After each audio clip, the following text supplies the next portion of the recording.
nous allons étudier un document très important que l'on appelle le compte de résultat. Bonjour à tous et bienvenue dans cette vidéo dédiée à la gestion et à la création d'entreprises.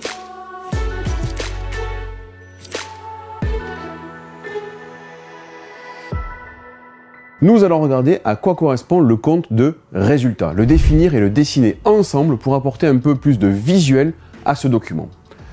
Tout d'abord, le compte de résultat est un document obligatoire que toutes les entreprises ou organisations doivent produire. À l'intérieur, on va y retrouver toutes les charges et tous les produits. Les charges, ce sont tous les comptes comptables de la classe 6 du plan comptable général français.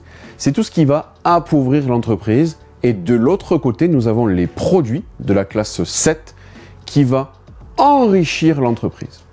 Je fais une petite parenthèse. Quand je parle d'appauvrissement et d'enrichissement, on parle du résultat comptable de la société. Le résultat comptable de la société étant retranscrit, les capitaux propres étant la valeur de la société, plus votre bénéfice augmente, plus la valeur de votre entreprise augmentera aussi.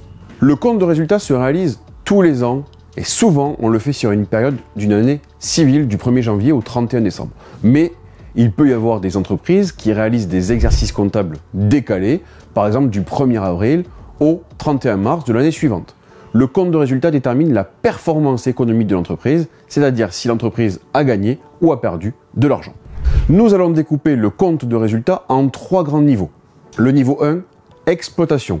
Ici, vous aurez toutes les charges et les produits d'exploitation, c'est-à-dire les charges qui ont été utilisées pour ce pourquoi l'entreprise a été créée. Par exemple, l'achat de matières premières ou de fournitures de bureau. Les produits d'exploitation incluent les ventes de produits finis ou les ventes de marchandises, par exemple. Le point numéro 2, les éléments financiers. Ici, vous avez les charges financières, comme par exemple les intérêts sur emprunt, et pour les produits financiers, les intérêts récoltés sur des placements. Et enfin, le point numéro 3, vous avez les charges dites exceptionnelles, comme par exemple les amendes et les pénalités. Et enfin, les produits exceptionnels, comme par exemple les ventes d'immobilisation.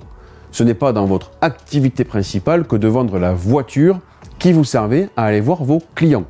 En ce sens, c'est un élément considéré comme exceptionnel au regard de la comptabilité française. La somme du résultat d'exploitation plus le résultat financier plus le résultat exceptionnel vous permet de calculer le résultat de l'exercice.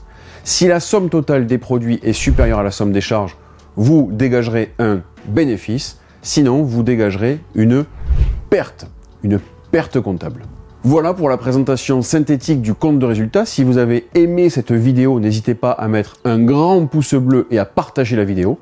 Et surtout à vous abonner à notre chaîne. N'hésitez pas à nous poser le plus de questions possible en commentaire. J'y répondrai avec grand plaisir. À très bientôt pour la prochaine vidéo.